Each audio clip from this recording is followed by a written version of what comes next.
하나님의 창조는 우주와 모든 존재를 아름답게 만들었습니다. 우리는 그의 손으로 아름다운 모습을 받았고, 우리 모두는 그의 손에서 탄생했습니다. 이 세상은 하나님의 놀라운 마음으로 창조되었습니다. 하나님은 우리를 사랑하시고 우리를 위해 최상의 계획을 갖고 계십니다. 그의 의도는 우리가 풍성한 삶을 살며 그의 영광을 나타내는 것입니다. 그의 계획은 우리를 번성하고 행복하게 하려는 것입니다. 우리는 하나님의 소중한 아이들로서 그분의 의도를 이해하고 받아들여야 합니다. 우리의 모든 행동과 선택은 그분의 계획과 일치해야 합니다. 우리는 그분의 영광을 위해 살아가야 합니다. 하나님의 창조와 그의 의도와 계획은 우리에게 희망과 안전함을 주는 바탕이 됩니다. 우리는 그분의 인도하심 속에서 안심하고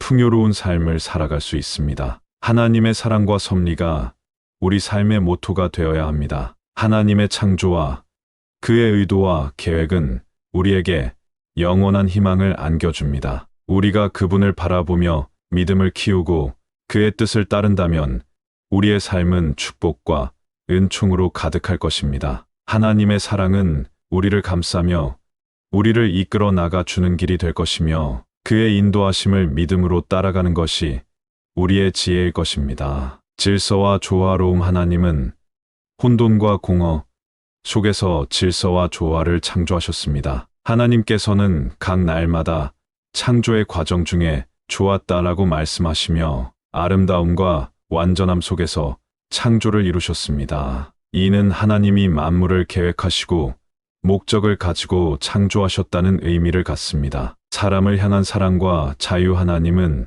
특히 사람을 자신의 형상대로 만드셨고 그에게 자유를 주셨습니다. 한 장 이 인간이 하나님의 형상으로 창조되었음을 명확히 말하고 있습니다. 이는 우리에게 주신 존귀함과 하나님의 사랑을 보여줍니다. 또한 에덴 동산의 환경 안에서 하나님은 우리에게 선택과 자유를 주심으로써 그분의 사랑을 보여주셨습니다. 하나님의 기쁨과 선하심을 반영하는 창조 과정 자체가 하나님께 영광을 돌리는 것이며 창조물의 선함을 통해 하나님이 사람에게 복을 주시고자 하셨다는 것을 알 수 있습니다. 하나님은 모든 창조물, 모든 생명에게 의미와 목적을 부여하셨습니다. 하나님께서 아름답게 창조하신 이 세계와 사람을 향한 의도는 인간의 불순종으로 인해 훼손됩니다.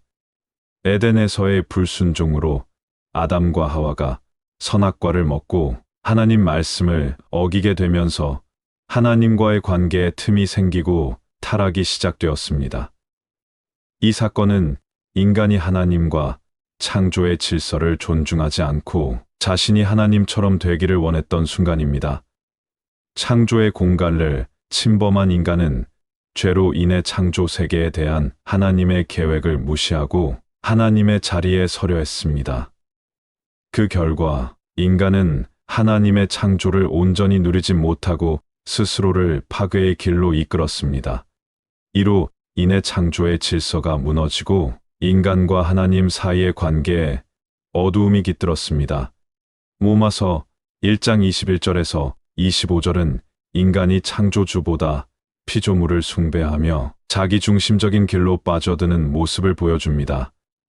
하나님의 창조를 바라보는 시각 변화로 우리는 종종 세상을 사람 중심으로 바라보게 됩니다. 하나님이 주신 자연, 인간관계, 자신의 존재 등 모든 것이 하나님의 목적과 계획에 따라 만들어졌음을 잊고 자신이 중심이 되어 그것들을 제멋대로 해석하고 다룹니다. 이는 하나님이 주신 창조의 공간을 침범하는 행위입니다. 우리는 하나님의 창조를 존중하고 회복을 추구하는 삶을 살며 다시 하나님 중심으로 돌아가야 합니다. 예수님께서는 죄로 인한 단절된 관계를 회복하기 위해 이 땅에 오셨습니다. 우리는 예수님의 희생을 통해 하나님과의 관계를 회복하고 창조에 대한 올바른 이해를 가질 수 있습니다. 골로새서 1장 16절에서는 만물이 그로 말미암고 그를 위하여 창조되었다라고 하며 예수님이 창조의 주인임을 강조합니다. 하나님의 창조를 존중하는 삶. 우리는 창조 질서 안에서 하나님의 계획을 따라 살아가야 합니다. 우리의 존재가 그분의 계획 안에 있음을 인식하고 우리의 삶이 하나님의 목적에 부합하도록 하는 것이 중요합니다. 자연을 보호하고 이웃을 사랑하며 하나님을 경외하는 삶을 사는 것이 하나님의 창조에 대한 존중입니다. 우리는 창조의 주인이 하나님이심을 인정하고 그분의 계획에 맞추어 살기를 다짐해야 합니다. 하나님께서 세상을 창조하신 이유를 기억하며 그분이 주신 삶의 목적을 충실히 수행하는 것이 우리의 부르심입니다. 우리의 생각과 삶의 방향을 하나님께 두는 것이 창조 회복의 시작입니다. 하나님께서 세상을 창조하시고 우리 각자에게 뜻을 주신 목적을 기억하며 창조주의 주권과 계획을 존중하고 그 안에서 평안을 찾으시길 바랍니다. 인간 중심의 시각을 내려놓고 하나님의 시선으로 세상과 자신을 바라보며 하나님의 계획에 순응하는 삶을 다짐합시다.